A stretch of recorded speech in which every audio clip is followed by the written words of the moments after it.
La recherche qu'on fait, c'est une recherche fondamentale qui a trait à la biologie des génomes et l'espoir, c'est bien sûr que ce type de recherche fondamentale puisse avoir un impact en santé humaine. Cet impact, il est forcément à long terme. Donc, mon équipe s'intéresse à la dynamique du génome et utilise un organisme modèle qui est la paramécie. Le génome, c'est ce qui contient l'information génétique dans toutes les cellules d'un organisme. Et donc, on a pour habitude de considérer le génome comme une entité stable. Or, le génome est en fait une entité très dynamique, plastique, et c'est ce qui nous intéresse. Par exemple, chez l'homme, on connaît des cas où le génome est réarrangé. Donc réarrangé, ça veut dire que des fragments du génome sont réagencés dans un ordre différent. C'est en général lié à des pathologies, des cancers. Et pourtant, il y a des organismes, comme celui sur lequel on travaille, chez lesquels les réarrangements du génome sont une partie intrinsèque du développement de l'organisme, qui sont en général accompagnés par l'élimination d'une partie du génome. Et donc ce processus d'élimination d'ADN, en fait, elle a été décrit chez beaucoup d'organismes différents, dont des organismes unicellulaires, dont fait partie la paramécie. La paramécie, c'est un organisme qu'on trouve partout, c'est-à-dire dans les eaux douces, les étangs, les mares, qui a cette particularité d'avoir deux types de noyaux dans le même cytoplasme.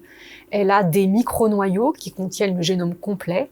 Elle a également un très gros noyau, donc on appelle le macronoyau, qui est gros en taille, mais en fait qui contient un génome réduit. Les événements d'élimination d'ADN se produisent pendant le cycle sexuel.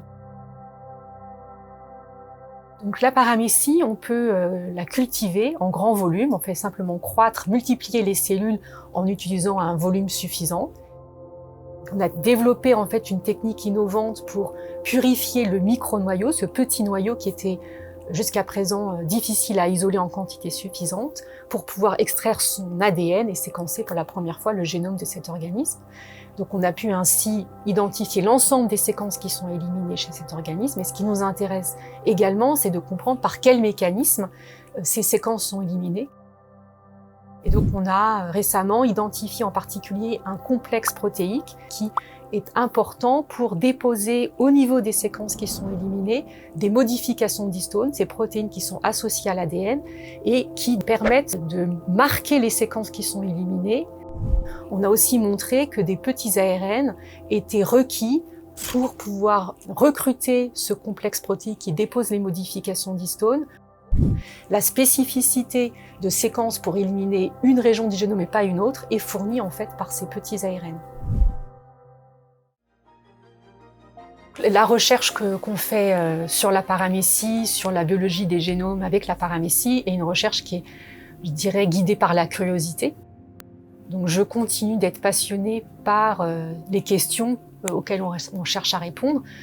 Auparavant, en faisant moi-même les expériences, aujourd'hui, en encadrant plus souvent les étudiants qu'en réalisant moi-même les expériences.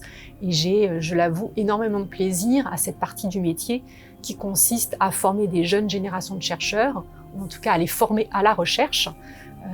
Ça, c'est vraiment quelque chose qui est mon moteur quotidien.